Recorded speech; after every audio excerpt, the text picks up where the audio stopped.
నమస్కారం. జాగృతి టీవీ ప్రేక్షకులకు సుస్వాగతం. ఏ దేశాన్నైనా వివిధ రంగాల్లో శక్తిమంతం చేసేది, నడిపించేది కార్మికులే. గ్రామాల నుంచి నగరాల వరకు మన ఇంటితో మొదలుపెట్టి దుకాణాలు, ఆసుపత్రులు, హోటళ్లు, కార్పొరేట్ మాల్స్, రవాణా వ్యవస్థ, ఐటీ రంగం, ఇలా వాణిజ్య, పారిశ్రామిక రంగాల్లో ఒక్క అడుగు ముందుకు పడాలన్నా కార్మికులు, ఉద్యోగుల శ్రమశక్తిపై ఆధారపడాల్సిందే. ఇంత కీలకమైన కార్మికుల సంక్షేమం కోసం పనిచేసే సంస్థలు, సంఘాలు చెప్పుకోవడానికి మన దేశంలో ఎన్నో ఉన్నాయి. కానీ వాటిలో చాలా సంఘాలు కార్మికుల్ని రాజకీయంగా వాడుకోవడానికి తప్ప వారి సంక్షేమం కోసం కాదు. ఇలాంటి పరిస్థితుల్లో శ్రమశక్తి విలువను గుర్తించి, గౌరవించి, దేశ హితంలోనే కార్మిక సంక్షేమం ఉందని గ్రహించి గత 7 దశాబ్దాలుగా భారత కార్మిక రంగానికి విశేష సేవలందిస్తోంది భారతీయ మజ్దూర్ సంఘ్, అదే బిఎంఎస్. ఈరోజు బిఎంఎస్ అఖిల భారత సంఘటన కార్యదర్శి శ్రీ బి సురేంద్రన్ గారు మనతో ఉన్నారు. వారితో కలిసి కార్మిక లోకంలోకి అంతరంగ ప్రయాణం చేద్దాం. నమస్కారం సురేంద్రన్ గారు. నమస్కారం అండి. జాగృతి ప్రేక్షకుల తరపున మీకు సుస్వాగతం. ధన్యవాదాలండి. కార్మిక సంక్షేమం లక్ష్యంగా ఒక సంఘ ప్రేరిత సంస్థగా ఏర్పాటైనటువంటి భారతీయ మజ్దూర్ సంఘ్ బిఎంఎస్ ఏ పరిస్థితుల్లో ఏర్పాటైంది? ఈ సంస్థ యొక్క లక్ష్యాలేంటి? భారతీయ మజ్దూర్ సంఘ్ అనేటువంటిది 1955లో జూలై 23న ప్రారంభమైంది అన్నట్టు. స్వతంత్రం వచ్చిన తర్వాత భారతదేశంలో ఉండేటువంటి యొక్క కార్మిక సంఘాలన్నిటి కూడా వేరే ఒక ఆలోచన ధ్యేయంతో పనిచేస్తున్నాయి అన్నట్టు. ప్రేరణ విదేశాలు, కార్యాచరణ భారత్, అట్లనే ఆలోచన పథం, కార్యాచరణ పథం కూడా విదేశాల నుంచి పూర్తి పొందింది. అయితే స్వతంత్ర భారతదేశంలో స్వాతంత్రానికి ముందర ఉండేటువంటి పరిస్థితి, స్వతంత్రం వచ్చిన తర్వాత ఉండేటువంటి యొక్క కార్మికుల యొక్క స్థితి రెండు వేరువేరే. ఏదైతే ఒక ఉద్యమ స్ఫూర్తితో మనం స్వతంత్రానికి ముందు పోరాడినామో అదే ఉద్యమం, అదే రకమైన పోరాటం అనేది స్వతంత్ర భారతంలో అది సరిగా అలవడదండి. అప్పుడు ఈ భారతదేశం, స్వతంత్ర భారతదేశం మనం ముందుకెళ్ళాలన్నప్పుడు దేశం యొక్క సమగ్ర యొక్క అభివృద్ధి లోపల కార్మికుల యొక్క సక్రియ బాధ్యత కూడా ఉండాలి. దేశంలో ఉత్పత్తి పెరగాలి. ఒక విధమైనటువంటి రచనాత్మకమైనటువంటి నిర్మాణాత్మక దృష్టికోణంతో పనిచేస్తున్నటువంటి అవసరం స్వతంత్ర భారతదేశంలో 1947 తర్వాత వచ్చింది. అయితే భారతదేశంలో అప్పుడు పనిచేస్తున్నటువంటి కార్మిక సంఘాలన్నింటిలో కూడా ఆలోచన అంతా కూడా విదేశం, వాళ్ళ ప్రేరణ విదేశం, కమ్యూనిస్టు భావం, సోషలిస్టు భావాలతో ముందుకెళ్ళినటువంటి దాని మీద ఇదే పంథ కేవలం అసమగ్రంగా ఉంటుంది. కాబట్టి భారతదేశంలో ఉండేటువంటి యొక్క కార్మికులు దేశ ఉత్పత్తిని పెంచుతూ, కార్మికుల యొక్క సమస్యల గురించి పోరాడుతూ, దేశభక్తి ఆధారంగా పనిచేయాల్సినటువంటి యొక్క అవసరం ఏర్పడదు. కాబట్టి కార్మికుల్లో దేశభక్తిని పెంపొందిస్తూ, కార్మికుల్లో వాళ్ళ యొక్క జీతాలు, భత్యాల గురించి పోరాడుతూ, ఉత్పత్తిని పెంచుతూ దేశ అభివృద్ధికి పనిచేయడం అనేటువంటి దాని యొక్క లక్ష్యంగా భారతీయ మజ్దూర్ సంఘ్ 1955లో ఏర్పడిందండి. మిగతా కార్మిక సంఘాలకి, బిఎంఎస్కి ప్రధానమైనటువంటి వ్యత్యాసం మనం ఏం చూడవచ్చు? ఒక్కొక్క కార్మిక సంఘాలు వచ్చేసి దాంట్లో కమ్యూనిస్టు విచారధారతో పనిచేసేటువంటి ధోరణితో పనిచేసేటువంటి సంస్థలు, నక్సలైట్ మావోయిస్టు ఆలోచనధారలో పనిచేసేటువంటి సంస్థలు, లేకుంటే రాజకీయ పార్టీలతో సంబంధించినటువంటి ఆలోచన చేసే సంస్థలు. అవి 3 రకాలు. 4వది మేము.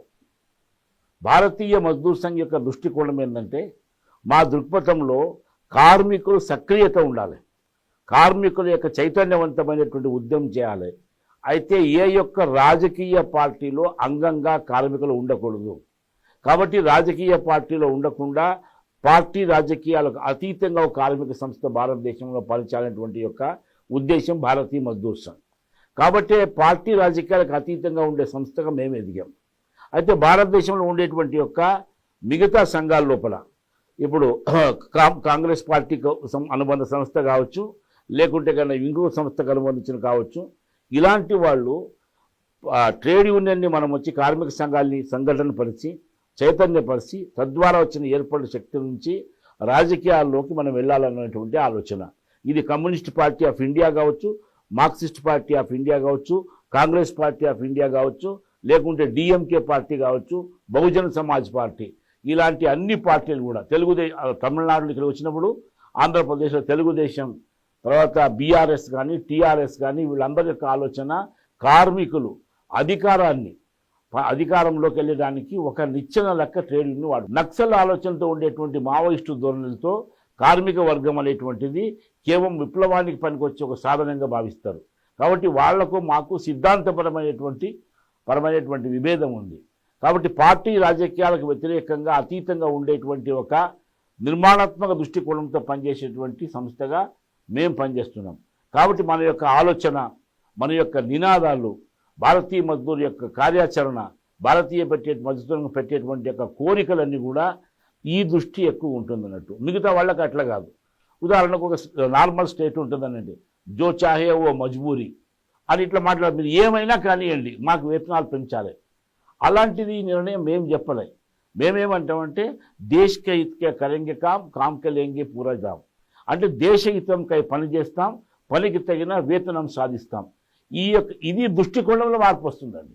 కాబట్టి ఇక్కడ వేరే సంఘాలకు మాకు ఇదే డిఫరెన్స్ అన్నట్టు. మిగతా సంఘాలు రాజకీయ పార్టీలకు ఊడిగం చేసేటువంటి వ్యక్తులుగా మారుతున్నారు. ఎప్పుడైతే రాజకీయ పార్టీలో విభేదాలు వస్తున్నాయో, ఎప్పుడైతే దాని చీలికలు వస్తున్నాయో, కార్మిక యొక్క సంఘాలు కూడా చీలిపోతున్నాయి.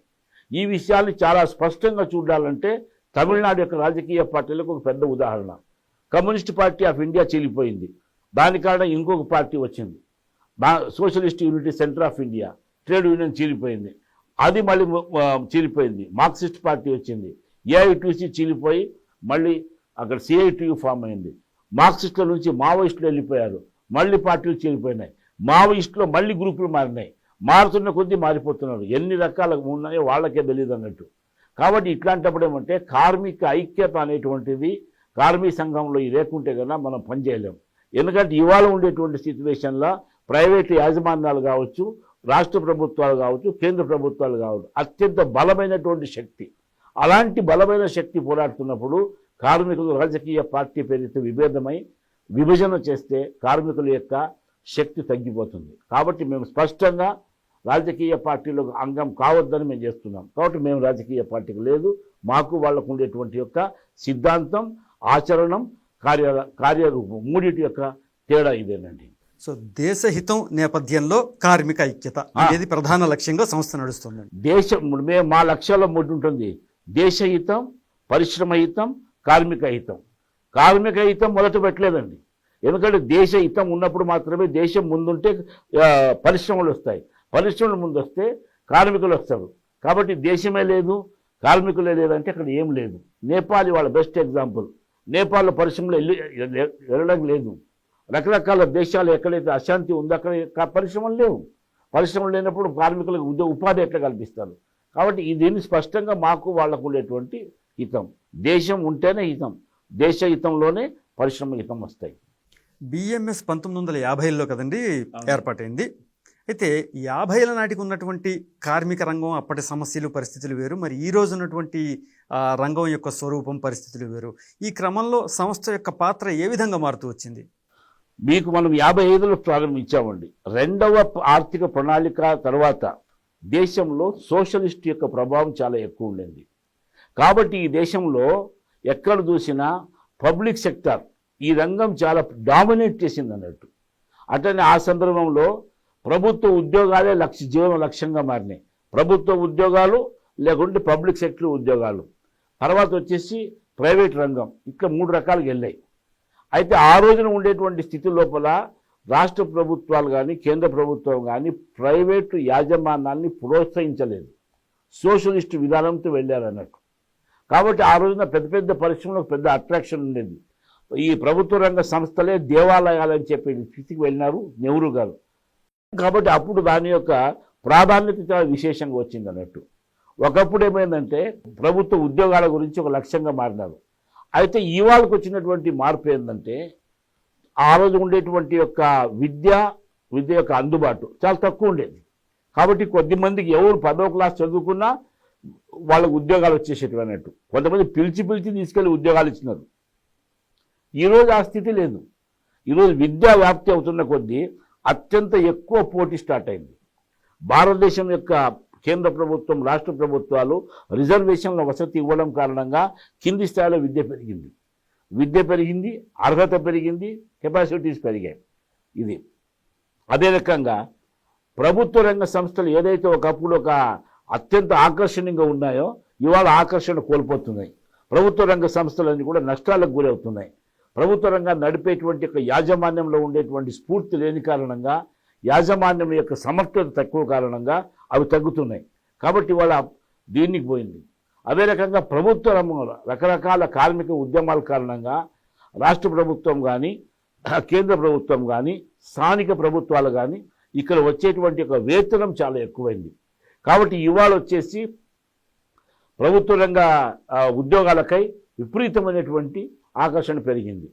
రిజర్వేషన్స్ ఇట్లాంటివన్నీ పెరగడం కారణంగా, ప్రైవేట్ సెక్టర్ రిజర్వేషన్ లేని కారణంగా ఎవరికైతే ఇక్కడ అవకాశం లేదో వాళ్ళందరూ ప్రైవేట్ సెక్టర్ వెళ్తున్నారు.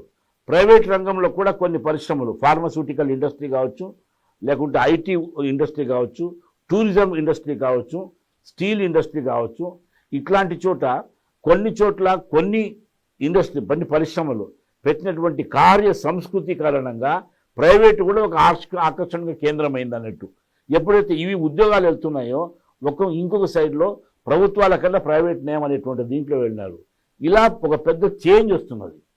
ఇంకొక మార్పు ఏమంటే 55 కానీ లేకుంటే 60వ దశకంలో కానీ టెక్నాలజీ ఇంతగా వ్యాపరించలేదప్పుడు. ఇప్పుడు విద్యుత్తుల పెరుగుదల, సాంకేతిక పెరుగుదల, సైన్స్లో వచ్చినటువంటి వ్యాప్తి, వీటి కారణంగా ఈరోజు ఉండేటువంటి యొక్క శ్రమ జగత్తు ఏదైతే ఉన్నదో దాంట్లో అతి ఎక్కువగా మార్పులు వచ్చాయన్నట్టు. అలాంటి మార్పులు ఇవాళ వచ్చినటువంటి యొక్క దీంట్లో కొత్త రకమైనటువంటి ఒక ధోరణిని, వరవడిని క్రియేట్ చేస్తున్నాయి. ఇంకా రాబో కాలంలో artificial intelligence, ఆటోమైజేషన్, robotic machines, machine learning ఇవన్నీ వచ్చిన తర్వాత, ఇవన్నీ కొత్త శబ్దాలు, ఏఐ, ఎంఎల్, ఐఓటీ, రోబాటిక్స్, ఇలాంటి ఈ టెక్నాలజీ వచ్చిన తర్వాత ఉత్పత్తి పెరుగుతుంది, వేగం పెరుగుతుంది. కుశలత ఉండేవాడికి మాత్రమే ఇక్కడ స్థలం, కుశలత లేకుంటే కన్నా పక్కకి వెళ్ళిపో. ఇలాంటి ఒక అతి పెద్దదైనటువంటిది, అతి వేగవంతంగా వచ్చేటువంటి మార్పులు జరుగుతున్నాయండి.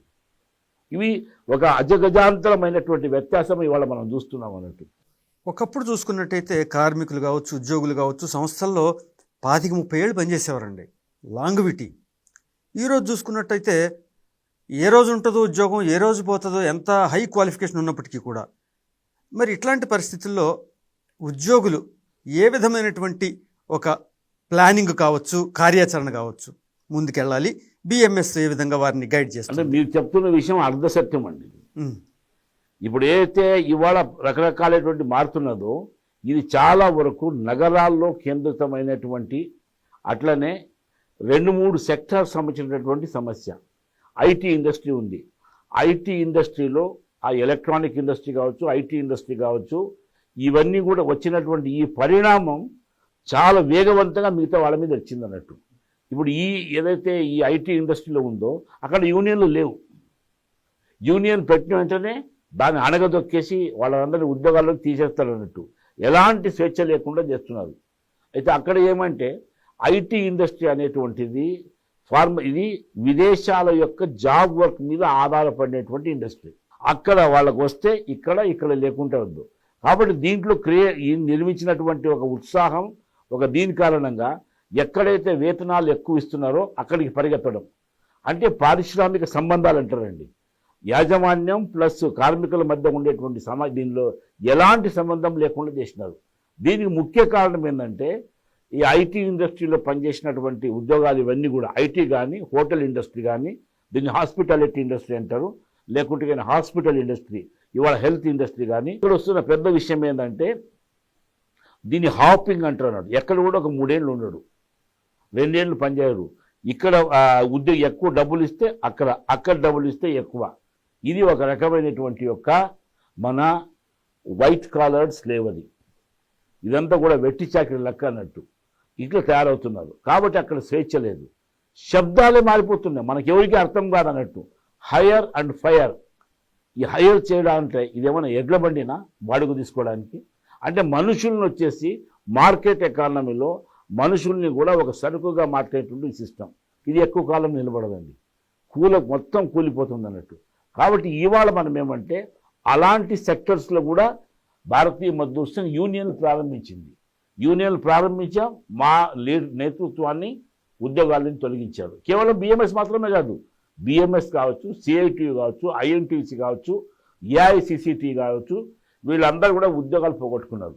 అయితే మళ్ళీ దీంట్లోనే చైతన్యం వచ్చి మళ్ళీ చేస్తున్నారు. టాటా కన్సల్టెన్సీ సర్వీసెస్ కావచ్చు, విప్రోస్ కావచ్చు, లేకుంటే ఇట్లాంటి పెద్ద పెద్ద కంపెనీలు, భారతదేశం మూలంగా ఉండే కంపెనీలు కూడా తీసేస్తున్నారు.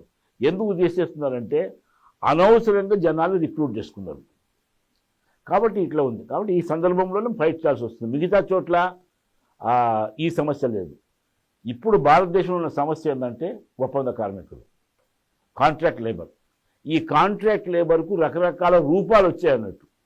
ఆ రూపాలు ఏమవుతుంటే అవుట్ సోర్స్ అని, ఇన్సోర్స్ అని, off roll employees, young professionals, casuals, ఇట్లాంటి భిన్న భిన్నమైన పేర్లు పెడుతున్నారు.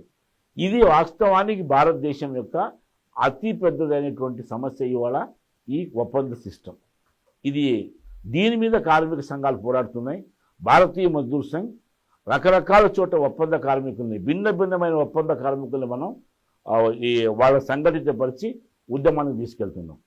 ఎయిర్ ఇండియా ఎక్స్ప్రెస్ లాంటి సంస్థ, అతిపెద్ద సంస్థ, ఫిక్స్డ్ టర్మ్ ఎంప్లాయీస్ అని పెట్టుకున్నారు.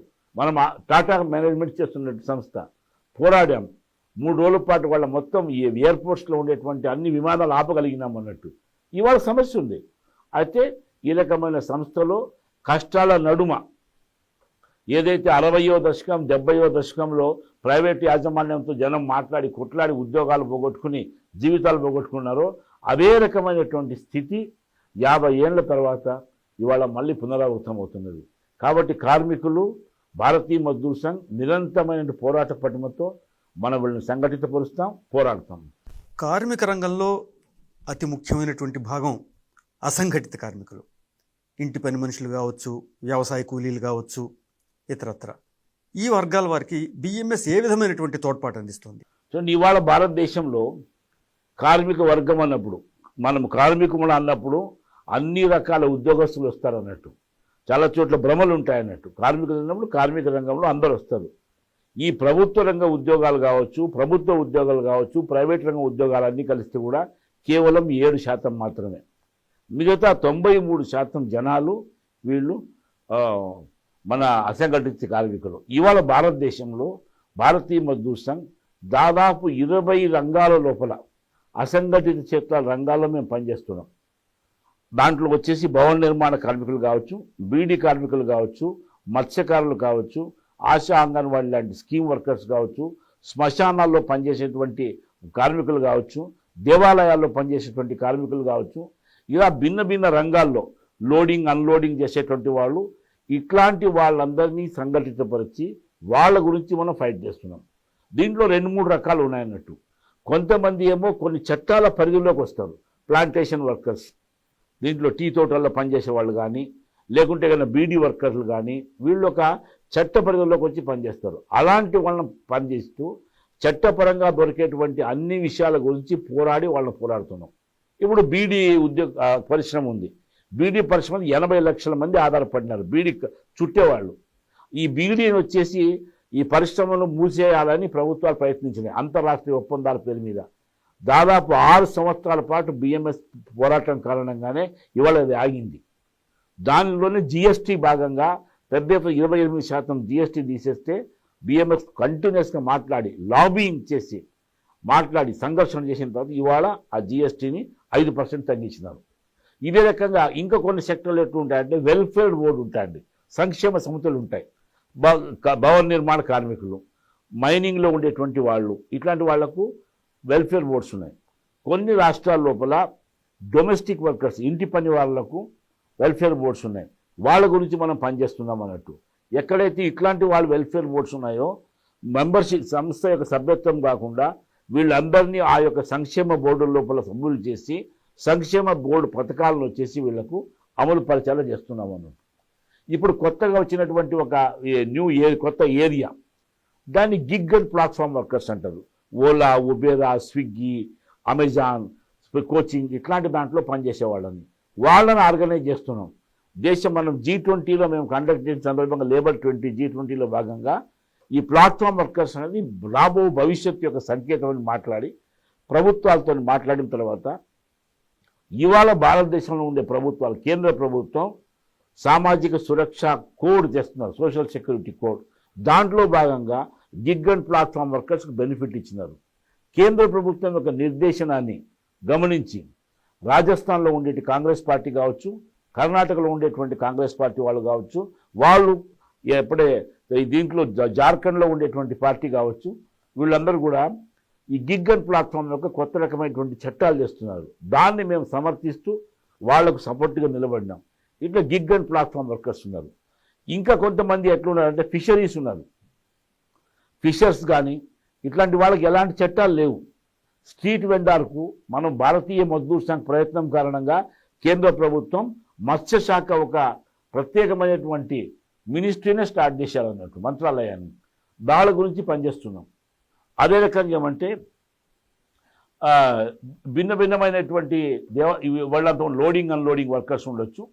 ఇలాంటి వాళ్లకు ఆయా ప్రదేశాలు సంఘటితపరిచి, ఇప్పుడు చాలా చోట్ల మేము లోడింగ్ అన్లోడింగ్ వర్కర్స్ ఉన్నప్పుడు వాళ్ళకు వచ్చేసి వాళ్ళను ఫ్రీ టైంలో వాళ్ళని ఎట్లా మెయింటైన్ చేయాలి, బరువు ఎంత ఎత్తాలి, ఎంత ఎత్తకూడదు, వాళ్ళు కొన్ని చోట్ల తాగుడు అలవాటు అయింటారు, వాళ్ళకు డిఅడిక్షన్ సెంటర్ నడిపించండి, వాళ్ళకు వచ్చేసి మానసిక పరివర్తన కోసం పనిచేయడం, ఇలాంటి పని చేస్తున్నాం. ఇంకా కొన్ని చోట్ల వాళ్ళకు మెడికల్ క్యాంపులు పెట్టడం, వాళ్ళకు వచ్చి సామూహిక ఇది చేయడం. లేడీస్ ఇప్పుడు గార్మెంట్ ఇండస్ట్రీలో టైలరింగ్లో పనిచేసే వాళ్ళు ఉన్నారు, వాళ్లకు లోకల్ పరిశ్రమతో ముడిపెట్టి మీరు వీళ్ళు ఉత్పత్తి చేస్తారు, మీ వస్తువులు కొనండి, మీ డిజైన్కి అనుగుణంగా వాళ్ళు పని చేస్తారు. ఇలా దీన్ని వచ్చేసి రకరకాలైనటువంటి వ్యూహాలు పొందాల్సి వస్తుంది. ట్రేడ్ యూనియన్లో అసంఘటిత క్షేత్ర కార్మికులకు ఒకే రకమైనటువంటి పనికిరాదు. ఇప్పుడు దేవాలయాల్లో పనిచేసే వాళ్ళు ఉన్నారు, పూజారి మాత్రమే వాళ్ళ కేటగిరీలో వేరే.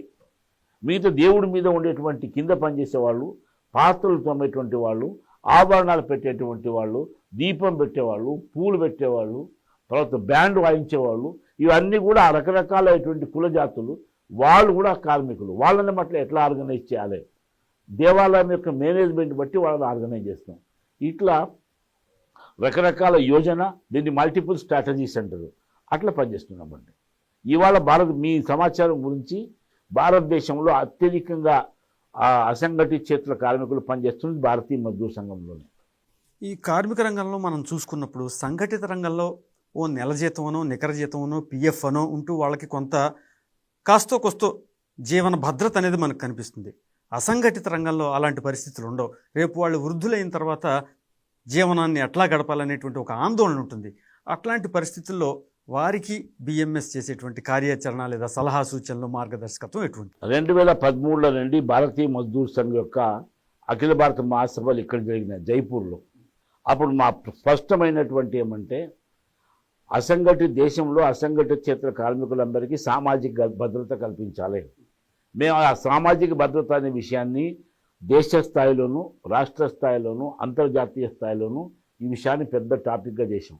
2013 నుంచి వచ్చినటువంటి అప్పుడుండేటి కాంగ్రెస్ ప్రభుత్వం కావచ్చు, వచ్చిన తర్వాత ఎన్డీఏ ప్రభుత్వాలు కావచ్చు, కంటే వాళ్ళ మీద ఒత్తిడి తీసుకురావడంతో ఇవాళ భారతదేశంలో ఇప్పుడు ఉండేటువంటి యొక్క కేంద్ర ప్రభుత్వం సామాజిక భద్రత పైన ఒక ప్రత్యేకమైనటువంటి యొక్క లేబర్ కోడ్ స్టార్ట్ చేసింది అన్నట్టు. ఒకవేళ ఈ కోడ్ కన్నా భారతదేశంలో అమలైతే కన్నా భారతదేశంలో దాదాపు వచ్చేసి 35 నుంచి 40 కోట్ల మందికి సామాజిక భద్రత దొరుకుతున్నది. మేము ఈ విషయాల మీద ప్రభుత్వంతో కన్సల్ట్ చేశాం. కోవిడ్ యొక్క సందర్భంలో, మొదటి కోవిడ్ అయిన సందర్భంగా దేశం మొత్తంలో వలస కార్మికులు వచ్చినప్పుడు ప్రభుత్వంతో మాకు చర్చలు అయినాయి. అప్పుడు మేము మొదటి నుంచి లేవదీసిన ప్రశ్న ఏమంటే, దేశంలో అసంఘటిత క్షేత్ర కార్మికుల గురించినటువంటి సరైన డేటా కేంద్ర ప్రభుత్వాల దగ్గర లేదు. బీడీ కార్మికుల విషయంలో మాకు ప్రభుత్వానికి చాలాసార్లు వాగ్వాదమైంది. బీడీ కార్మికులు, ప్లాంటేషన్ కార్మికులు, మత్స్య కార్మికులు ఇట్లా. ఆ సందర్భంగా భారతదేశంలో భారత ప్రభుత్వం కార్మిక సంస్థలు మాట్లాడిన తర్వాత ఈ శ్రమ్ అనే పేరు మీద ఒక పోర్టల్ తయారు చేశారండి. ఆ పోర్టల్ తయారు చేసిన వెంటనే బిఎంఎస్ దాదాపు దేశంలో 250 చోట్ల కేంద్రాలు నడిపి అందరిని ఎన్రోల్ చేశాం. ఇవాళ 31 కోట్ల మంది యొక్క డేటా దొరికింది. ప్రపంచంలో ఎవరి దగ్గర ఇంత పెద్దది లేదు. కాబట్టి మేము ఇప్పుడు అడుగుతున్నది ఏమంటే 200 రకాలైనటువంటి యొక్క ఉద్యోగాలు లేకుంటే ఉపాధి, దాని ఆధారంగా ఉండేటువంటి యొక్క శ్రమికుల యొక్క డేటా ఇవాళ ప్రభుత్వం దగ్గర ఉన్నది. ఇప్పుడు శ్రమిక దాంట్లో ఈ శ్రమంలో పోర్టల్ రిజిస్టర్ చేసుకున్న వాళ్ళకి కేవలం వచ్చేసి ఇది బీమా కల్పిస్తున్నారు, సో ఇన్సూరెన్స్. ఇది కాకుండా ఏమంటే నేషనల్ కెరీర్ పోర్టల్స్కు లింక్ చేసినారు. అట్లా కొన్ని ఉద్యోగాలు వస్తున్నాయి. మేము ఇప్పుడు ప్రభుత్వం మీద ఒత్తిడి చేస్తున్నదంటే ఈ 31 కోట్ల మందికి ఏదో ఒక స్కీమ్ ద్వారా సామాజిక భద్రతను మీరు పెంచండి. ఇటీవల భారతీయ మజ్దూర్ సంఘ్ కేంద్ర ప్రభుత్వంకి 4 లేబర్ కోడ్లలో మొదటిగా ప్రాధాన్యత కింద తీసుకొని సామాజిక భద్రత లేబర్ కోడ్ని మీరు అమలు చేసే తీరాలనే విషయం మీద పెద్ద ఎత్తున ఒత్తిడి తీసుకొస్తున్నాం. నా దృష్టి లోపల నవంబర్లో మా పదాధికారుల బయటకు తర్వాత సామాజిక భద్రత లేబర్ కోడ్ని ఇంప్లిమెంట్ చేయమని ప్రభుత్వం మీద దేశవ్యాప్తంగా ఉద్యమం చేయబోతున్నాం. అప్పుడు మాత్రమే ఏమంటే ఈ రకరకాల వాళ్ళకి జీవితంలో ఏదో ఒక భద్రత కల్పించాలి. సామాజిక భద్రత అన్నప్పుడు పెన్షన్ వస్తుంది, ఇంటి వసతి వస్తుంది, ఆరోగ్యం. ఈ 3 మౌలికమైన విషయాలు కల్పించడానికి ప్రయత్నం చేస్తున్నామండి. ఇది నిజంగా గొప్ప పరిణామం సార్. నిజంగా అయితే భారత ప్రభుత్వం మాకు సానుకూలంగా ప్రవర్తిస్తున్నది. దీంట్లో ప్రభుత్వానికి మాకు సంఘర్షణ లేదు. ప్రభుత్వం దీన్ని ఇంత పెద్ద స్థాయిలో ఎట్లా మనం దీన్ని అమలు పరచాలి, 31 కోట్ల మందికి వచ్చి యంత్రాంగం ఎట్లా నిర్మించాలి, ఆఫీసర్లకు ఎట్లా వచ్చి ప్రశిక్షణ ఇవ్వాలి, వాళ్ళకు ఇవ్వాలనేటువంటి విషయం మీద తర్జన భర్జనలు అవుతున్నాయన్నట్టు. దానికి మేము కూడా కొన్ని సలహాలు ఇస్తాం. వాళ్ళ ముందుకెళ్ళాలి. ప్రభుత్వం కూడా దీంట్లో సానుకూలంగా స్పందిస్తున్నారు. అంతర్జాతీయ స్థాయిలో బిఎంఎస్ పాత్ర గురించి కూడా కొంచెం వివరాలు ఇవ్వండి. ఏమంటే భారతదేశంలో భారతీయ మజ్దూర్ సంఘ్ ఇవాళ మొదటి స్థానంలో ఉండేటువంటి సంస్థ. మా తర్వాత 2వ స్థానంలో ఐఎన్టీయూసీ ఉంటుంది, 3వ స్థానంలో ఏఐటీయూసీ, 4వ స్థానంలో హెచ్ఎంఎస్, 5వ స్థానంలో సిఐటియు. ఈ దేశంలో ఉండేటువంటి ప్రథమ స్థానంలో ఉండేటువంటి కార్మిక సంస్థగా అంతర్జాతీయ స్థాయిలో ఉండేటువంటి అంతర్జాతీయ కార్మిక సంస్థ ఐఎల్ఓ. దీంట్లో భారతం యొక్క కార్మిక జగత్తుని మొత్తమైనటువంటి భారతదేశం యొక్క మానవ వనరుల గురించి మాట్లాడేటువంటి అవకాశం భారతీయ మజ్దూర్ సంఘ్ మాత్రమే ఉంటుంది. అంతర్జాతీయ స్థాయిలో ఉండేటువంటి ఏ సంస్థ విషయాలైనా బిఎంఎస్ వస్తుంది. అప్పుడు మనం ఏం చేస్తున్నామంటే అంతర్జాతీయ స్థాయిలో కొన్ని కొత్త విషయాలు మనం ముందుకు పెడుతున్నాం.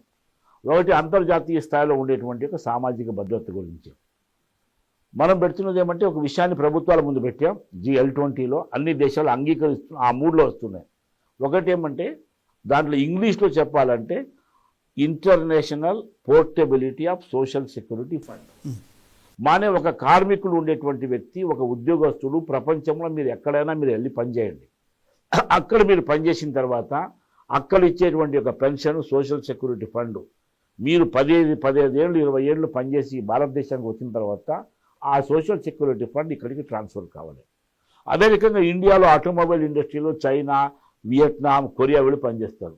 ఇక్కడ పిఎఫ్, ఈఎస్ఐ కట్టాల్సిందే. వాళ్ళు 10-12 ఏళ్ళు కట్టిన తర్వాత మళ్ళీ మాతృదేశం పోవాలన్నప్పుడు ఈ డబ్బులు అక్కడ ట్రాన్స్ఫర్ కావు. అందుకు మేము అడుగుతున్నది ఏమంటే ఈ సిస్టమ్ పెడితే వాళ్ళు అక్కడ పనిచేస్తారు. కాబట్టి ఇవాళ ఆర్థిక జగత్తు ఇది మారిన తర్వాత ఇలాంటి ఇంటర్నేషనల్ పోర్టబిలిటీ అవసరం. ఇదే రకంగా కుశలతలు, ఈ స్కిల్స్ అన్నట్టు స్కిల్స్ కూడా ప్రపంచవ్యాప్తంగా ఒక పారామీటర్ లేదు. ఇప్పుడు ఇండియన్ స్టూడెంట్స్ ఉన్నారు, వీళ్ళు పోయి రష్యాలోనో, చైనాలోనో, ఫిలిప్పైన్స్లోనో ఎంబీబీఎస్ చదివి భారతదేశానికి వస్తే భారతదేశం దాన్ని ఒప్పుకోదు. వాళ్ళు అంటారు మీరు ఒప్పుకోం, మేము వచ్చేసి మళ్ళీ మా దేశంలో 1.5 సంవత్సరం చదవాలని. కాబట్టి వాళ్ళ భవిష్యత్తు ఏం కావాలి? అదే రకంగా ఆఫ్రికన్ కంట్రీస్లో పోయి మీరు సివిల్ ఏవియేషన్ చదివి వస్తే ఇండియన్ సివిల్ ఏవియేషన్ ఒప్పుకోదు.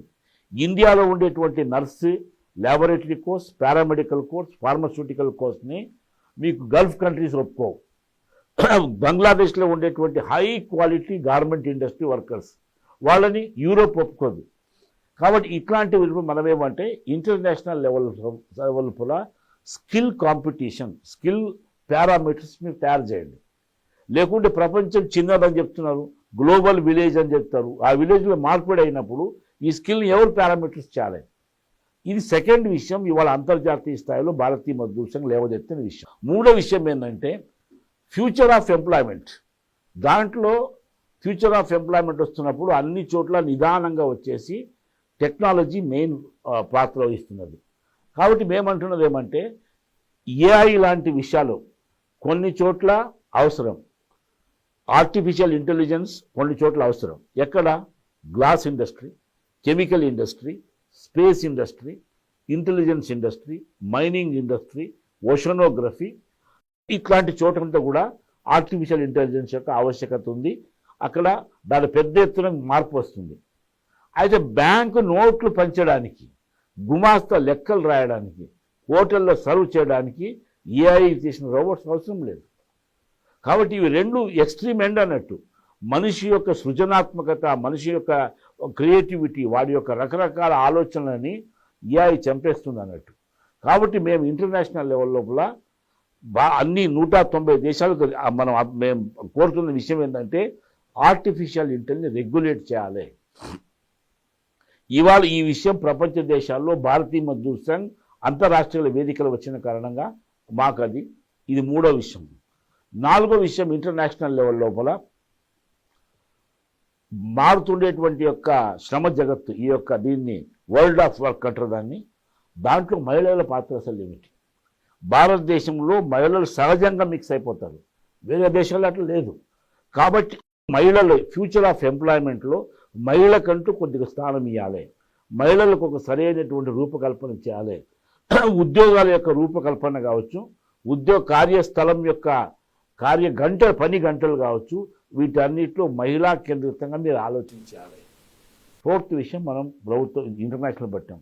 అదే రకంగా ఇంటర్నేషనల్ మైగ్రేషన్, ప్రపంచవ్యాప్తంగా వెళ్తుండేటువంటి ఈ యొక్క మైగ్రేషన్ వెళ్తున్నప్పుడు కార్మికుడు ఏ దేశం నుంచి ఏ దేశం అని వెళ్ళినప్పటికి కూడా అతను వచ్చి ఆ దేశం యొక్క సొంత ఆస్తి. కాబట్టి భారతదేశంలో ఉండేటువంటి కార్మికులు కుశల కార్మికులు కావచ్చు, అర్ధ కుశలం కావచ్చు, అతి ఎక్కువ కుశలత కావచ్చు, ఏ రకమైనటువంటి వ్యక్తి కానీ, ఉద్యోగస్తుడు కానీ, ఒక వృత్తి ప్రొఫెషనల్స్ కానీ వెళ్తే వాళ్ళ గురించి పట్టించుకోవాల్సినటువంటి పని ఆ దేశంది. దీన్ని సెండింగ్ స్టేట్స్ అంటారు. ఏ దేశం నుంచి అయితే మైగ్రేషన్ వెళ్తున్నారో వలస కార్మికులుగా, ఇక్కడ వెళ్ళే దేశం, ఏ దేశంలో పనిచేస్తున్నారో అది రిసీవింగ్ కంట్రీ. కాబట్టి 2 దేశాలు తప్పనిసరిగా అగ్రిమెంట్ చేసుకొని వీళ్ళ యొక్క సంక్షేమం గురించి పట్టించుకోవాలి. ఇట్లా ఒక 5 విషయాలను మేము రాష్ట్రీయ స్థాయిలో మనం ముందు పెట్టినాం. బ్రిక్స్ దేశాల్లో మేము భారతదేశంలో బిఎంఎస్ అధ్యక్షత వహించినప్పుడు బ్రిక్స్ దేశాల యొక్క ఉద్దేశం ఏం కావాలి అన్నప్పుడు మేమన్నది ఏమంటే, ఏ దేశం యొక్క అభివృద్ధి కానీ, అభివృద్ధి యొక్క ఫలాలు ఆఖరి వ్యక్తికి చెందాలి. Fruits of development should reach the last person. ఈ ధ్యేయవాక్యం ఇవాళ అందరినీ ఆకర్షించింది. సో ఈ యొక్క ఏదైతే ఉత్పత్తి ఫలితం కావచ్చు, అభివృద్ధి యొక్క ఫలితాలు కామన్ మ్యాన్ చేయాలనే విషయం మీద బ్రిక్స్ దేశాల యొక్క అన్ని దేశాలు, కార్మిక యూనియన్ సంఘాలు, యాజమాన్య సంఘాలు, కార్మిక మంత్రులంతా కూడా ఒకే పద్ధతిలో మేము వచ్చామన్నట్టు. ఇట్లా కొన్ని దేశంలో ఉండేటువంటి ఆలోచన ధోరణి మార్చడంలో భారతీయ మజ్దూర్ సంఘ్ ఈ ప్రపంచంలో ఉండేటువంటి ప్రజాస్వామిక దేశాల్లో అతి పెద్ద సంస్థగా మేము ఒక అగ్రభాగాన్ని నిర్వహిస్తున్నాం. కాబట్టి ఇవాళ భారతదేశం యొక్క బిఎంఎస్ యొక్క పనితీరు ఎట్లా ఉంది, వీళ్ళు ఎట్లా పనిచేస్తున్నారనేటువంటి విషయాలని అవగాహన చేసుకోవడం గురించి విదేశాల యొక్క ట్రేడ్ యూనియన్లు భారతదేశానికి వస్తున్నారు అన్నట్టు. ఇట్లా అంతర్జాతీయ స్థాయిలో మనదైనటువంటి ఒక ముద్ర, భారతీయ చింతన యొక్క ముద్ర వేయడంలో సఫలీకృతమైన ఈ అంతర్జాతీయ సదస్సులకు సంబంధించి బిఎంఎస్ నుంచి మీరు కూడా గ్రూప్ లీడర్గా కావచ్చు, కోఆర్డినేటర్గా కావచ్చు, పలు సదస్సుల్లో మీరు కీలక పాత్ర పోషించారు. వాటి గురించి కూడా కొంచెం తెలియజేయండి. ఇప్పుడు 2025లో ఇంటర్నేషనల్ లేబర్ కాన్ఫరెన్స్లో నేను వ్యక్తిగతంగా నన్ను వచ్చేసి భారతీయ మజ్దూర్ సంఘ్ నామినేట్ చేయడం కారణంగా భారతదేశం యొక్క కార్మిక ప్రతినిధి వర్గం నేను ముందుకెళ్ళాను. సాధారణంగా అక్కడ వెళ్ళినప్పుడు అజెండా అనుసారిగా కమిటీలు ఉంటాయండి. మేము ఇప్పుడు వచ్చింది ఏమంటే, మేము భారతదేశం వదిలిపెట్టి అక్కడికి వెళ్తున్నప్పుడు భారతదేశం ఒక 11 కార్మిక సంఘాలు మేము అందరి ముందు పెట్టిన విషయం ఏమంటే, ఇక్కడ వచ్చేసి మేము భారతదేశాన్ని ప్రతినిధిస్తాం. ఇక్కడ బిఎంఎస్ఓ, సిఐటియు, ఏఐటియుసి, ఏఐసిసిటియు, యూటీయూసి సేవ కాదు. కాబట్టి అందరి ముందు కూర్చొని మేము వచ్చేసి అందరం కలిసి మనం ఆలోచించాలి. ఇట్లా చేసి ఒక కమిటీకి బిఎంఎస్ అధ్యక్షులుగా ఉంటారు. ఇప్పుడు మన బయోలాజికల్ హజార్డ్స్ అని ఉంది, ఆ కమిటీకి వచ్చేసి భారతదేశం నుంచి బిఎంఎస్ యొక్క ఉపాధ్యక్షులు సుంకరి మల్లేశం గారు వారిని అధ్యక్షులుగా చేశానట్టు. సార్ ఈ కమిటీకి మీరు ఉండాలి, మీ కింద 5 సంఘాల వాళ్ళు పనిచేస్తారు. రెండో కమిటీ వచ్చేసి ప్లాట్ఫామ్ ఎకానమీ కమిటీలో ఏఐయుటియుసి యొక్క నాయకుడు కర్ణాటక సంబంధించిన ఆయన, నేను చెప్పిన మీరు నాయకుడిగా ఉండాలి. వాళ్ళు చాలా ఆశ్చర్యపోయినారు, సార్ మీరు ఎట్లా ఇచ్చినారని. ఇక్కడ వచ్చేసి యూ రిప్రజెంట్ ఇండియా, భారతదేశం ఒక ప్రతినిధిని, ఏఐయుటిసి కాదు, మీరు మమ్మల్ని అందరూ నడిపించాలి.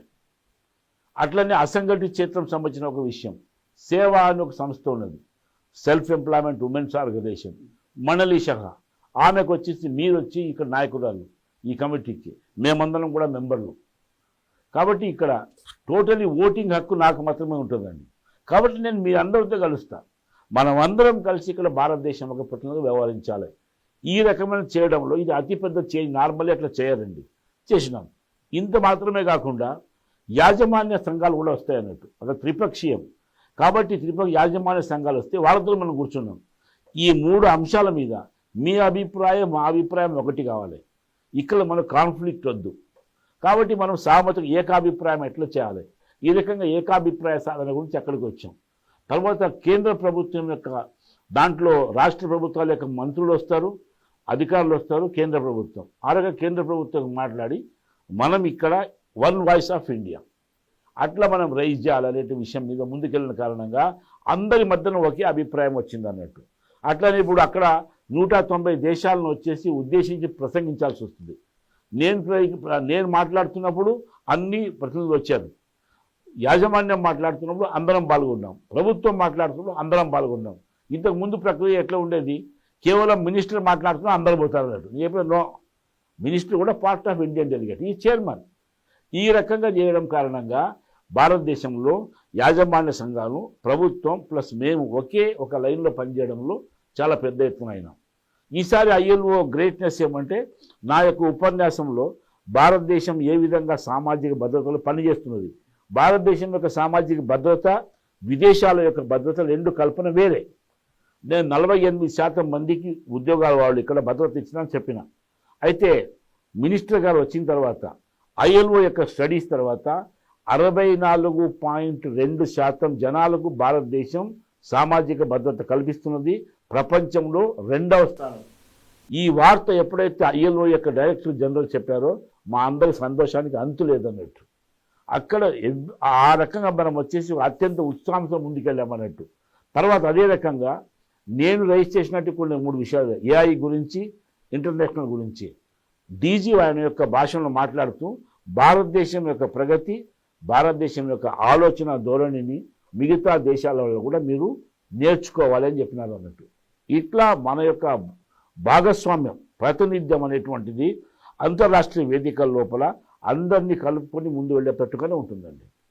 ఇప్పుడు అంతర్జాతీయ స్థాయి నుంచి మన తెలంగాణకు వస్తే బిఎంఎస్ ప్రభావం ఎలా ఉంది, కార్యాచరణ ఏ విధంగా నడుస్తుంది? తెలంగాణ స్థాయి లోపల కొన్ని సెక్టార్లను భారతీయ మజ్దూర్ సంఘ్ బాగా ప్రభావితం చేస్తున్నదండి. ఇప్పుడు ఇవాళ వచ్చేసి డిఫెన్స్ సెక్టర్ కావచ్చు, ప్రైవేట్ ఉద్యోగాలు కావచ్చు, లేకుంటే కన్నా మన సింగరేణి కోల్ మైన్స్ కావచ్చు, ఇట్లాంటి చోట భారతీయ బీడీ సెక్టర్ చాలా అత్యంత ప్రభావం కలిగిన సంస్థలు అంటే ఇక్కడ టెక్స్టైల్ సెక్టర్, మన హమాలీ సెక్టర్, ఇలాంటి సెక్టర్స్లో భారతీయ మజ్దూర్ సంఘ్ యొక్క ప్రభావం చాలా ఉన్నది. హైదరాబాదు, నల్గొండ, మేడ్చల్, భువనగిరి, ఇలాంటి సంగారెడ్డి, ఇలాంటి ఎంటైర్ ఏరియాలో ప్రైవేట్ పరిశ్రమలు చాలా ఎక్కువ ఉన్నాయి.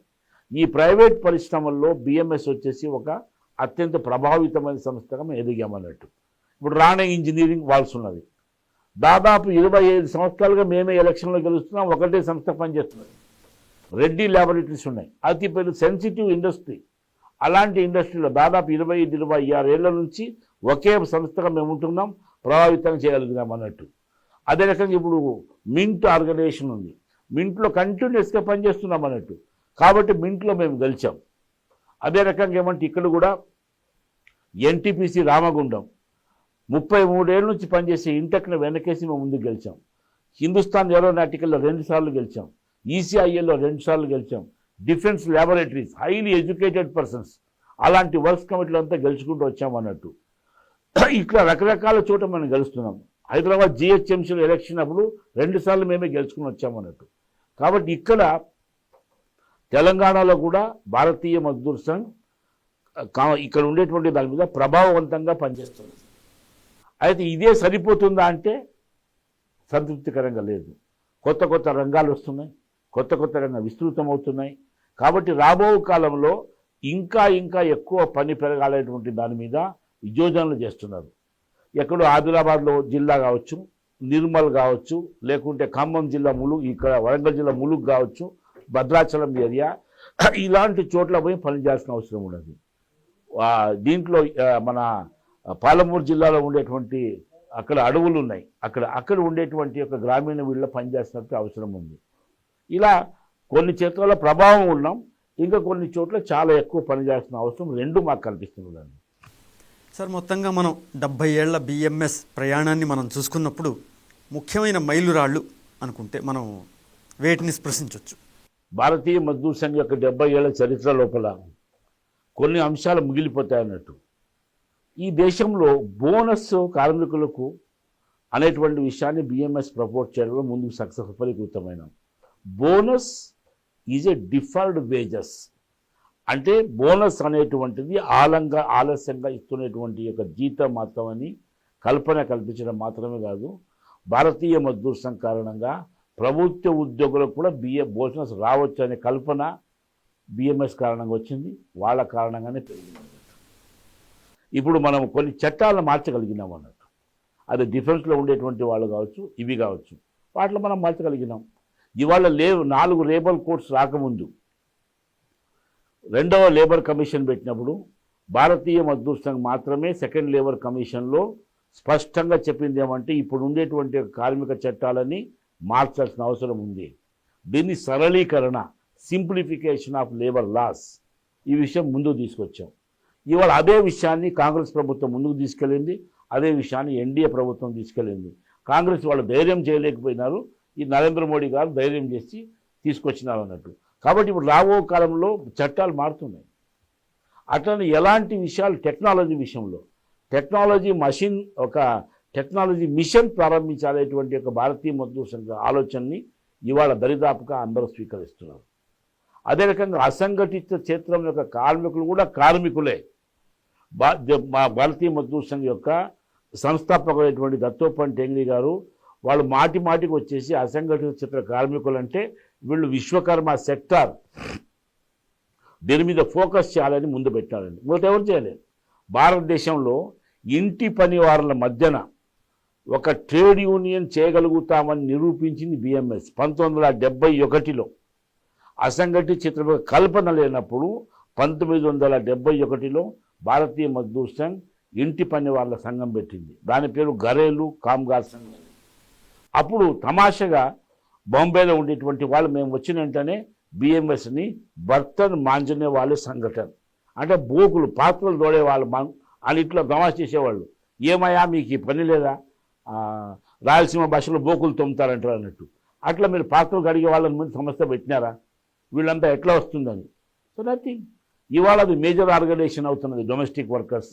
అదే రకంగా డొమెస్టిక్ వర్కర్స్కి అంతర్జాతీయ స్థాయిలో కార్మిక హోదా ఇవ్వలేదండి.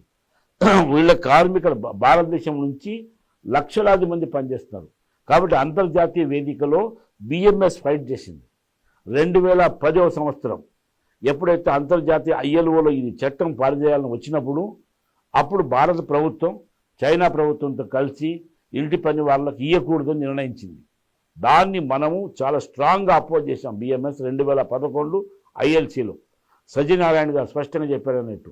అప్పుడు దేశ ప్రధాని మన్మోహన్ సింగ్ గారు, లేబర్ మినిస్టర్ మల్లికార్జున్ ఖర్గే, రాజ్య మంత్రి వీళ్ళు హరీష్ రావత్ని పిలిచి ఎందుకు ఇట్లా అయింది, భారతదేశం ఎందుకు ఓడిపోయిందని బిఎంఎస్ వాళ్ళు అపోజ్ చేసినారు. దేనికి అపోజ్ చేసినారు? ఈ కార్మికులకు స్టేటస్ ఇవ్వాలని. వాళ్ళని మాట్లాడి సంప్రదించి ప్రధానమంత్రికి మాట్లాడిన తర్వాత 2012లో మేము ఏమైతే సవరణలు తీసుకొచ్చామో వాటన్నిటిని భారతదేశం ఒప్పుకుంది. తర్వాత ప్రస్తుతం అక్కడ తీర్మానం పాస్ చేశాం. ఇవాళ ప్రపంచ స్థాయి లోపల ఇంటి పని వాళ్లకు వర్క్ మ్యాన్ స్టేటస్ అంటారు, కార్మిక హోదా కలిగించింది భారతీయ మజ్దూర్ సంఘ్. అదే రకంగా మనం ఇంకొన్ని నిర్ణయాలు తీసుకుని దేశ హితం అంటున్నాం అన్నట్టు. ఎప్పుడైతే ఇండో చైనా వార్ అయినప్పుడు భారతీయ మజ్దూర్ సంఘ్ చాలా స్పష్టంగా చెప్పింది ఏమంటే మిగతా సంఘాలన్నీ స్ట్రైక్ నోటీస్ ఇచ్చినాయి. స్ట్రైక్లో మేము పాల్గొనలేదు. మేము అన్నది ఏమంటే దేశం సంక్షిప్త సమయంలో మేము వచ్చేసి ఉత్పత్తిని పెంచుతాం, ఉద్యోగాలు చేస్తాం, ఓవర్ టైం తీసుకోమని చెప్పి పని చేసి నిరూపించాం. దేశ హితం మాకు ముఖ్యమని. కేవలం అప్పుడు మాత్రమే కాదండి, ఆపరేషన్ సింధూర్ తర్వాత యుద్ధ వాతావరణం వచ్చిన వెంటనే భారతీయ మజ్దూర్ సంఘ్ యొక్క డిఫెన్స్ ఎంప్లాయీస్ ఇక్కడ రక్షణ శాఖ మంత్రి వాళ్ళకు లెటర్ రాశారు. మేమంతా కూడా ఎక్స్ట్రా పని చేస్తాం, ఉత్పత్తి పెంచుతాం, కాబట్టి మీరు ఒక్క అడుగు కూడా ముందుకు వెనుకపోవాల్సిన పని లేదు. ఇలాంటి చారిత్రాత్మక అంశాలన్నీ మనం ముందుకు వచ్చాం.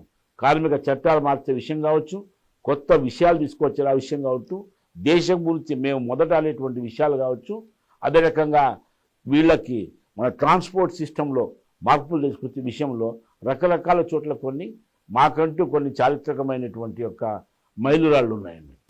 నేటి తరం వారు తెలుసుకోవడం కోసం దత్తోపంత్ ఠేంగ్డీ గారి గురించి ఒక 2 విశేషాలు తెలియజేయండి. దత్తోపంత్ ఠేంగ్డీజీ సాధారణంగా ఈ దేశంలో ఉండేటువంటి ఏమంటే మనం ఇండియాలో దార్శనికులు అంటాం అన్నట్టు. అలాంటి యొక్క దార్శనికుల్లో ఒకరైనటువంటి దత్తోపంత్ భారతదేశంలో మిగతా సంఘాలు ఇక్కడ ఉండేటువంటి వాళ్ళ కారణంగా కారల్ మార్క్స్ గురించి, ఎంగిల్స్ గురించి, మావో గురించి అట్లా డిఫరెంట్ వాళ్ళ గురించి ప్రజెంట్ చేసినారు అన్నట్టు. భారతీయ చింతనతో భారతదేశం ఆధారంగా ఏ విధంగా ఒక ఆర్థిక వ్యవస్థ ఉండాలి, వికాసం యొక్క దిశ ఎట్లా ఉండాలి, వికాసం అనేటువంటిది వినాశం కావద్దు, కాబట్టి వికాసం ఇక్కడ ఉండేటువంటి దేశ హితం గురించి పోవాలి, దేశ ఆర్థిక వ్యవస్థ వికేంద్రీకరణ దృక్పథంలో పోవాలి. ఇట్లా దేశ వికాసం గురించి కల్పనిచ్చినటువంటి వ్యక్తి ఆయన. భారతీయ మజ్దూర్ సంఘ్ లాంటి శ్రమిక సంస్థను, కార్మిక సంస్థను ప్రారంభించారు. అదే రకంగా వ్యవసాయదారుల్లో పనిచేయడానికి వచ్చినటువంటి యొక్క వ్యవసాయదారుల్లో కార్మిక కిసాన్ సంఘ్ స్టార్ట్ చేసినారు. ఏ రకమైనటువంటి న్యాయవాదులు వచ్చేసి భారతీయ దృష్టికోణంతో పనిచేయాలి. ఇవాళ వచ్చేసి ఆంగ్లో సాక్సికన్ మోడల్ అయినటువంటి జ్యుడిషియల్ సిస్టమ్ నుంచి న్యాయవాద భారతీయ సిస్టంలో ఎట్లా రావడమే న్యాయవాద పరిషత్తు, అఖిల భారతీయ అధివక్త పరిషత్ అని ప్రారంభించారు. భారతదేశంలో కళ అనేటువంటిది కేవలం కళ మాత్రమే కాదు, సంస్కారం ఇచ్చేటువంటి ప్రక్రియ, తరాలకు సంస్కారం అందిస్తుంది అనేటువంటి పేరు మీద సంస్కార భారతిని ఆయన ప్రారంభించినారు. దేశం యొక్క ఆర్థిక వ్యవస్థ ఎట్లా ఉండాలి, విదేశాల నుంచి ఉండేటువంటి దాన్ని గుడ్డిగా కాపీ చేయకుండా స్వదేశీ ఒక ఆర్థిక వ్యవస్థ కావాలి.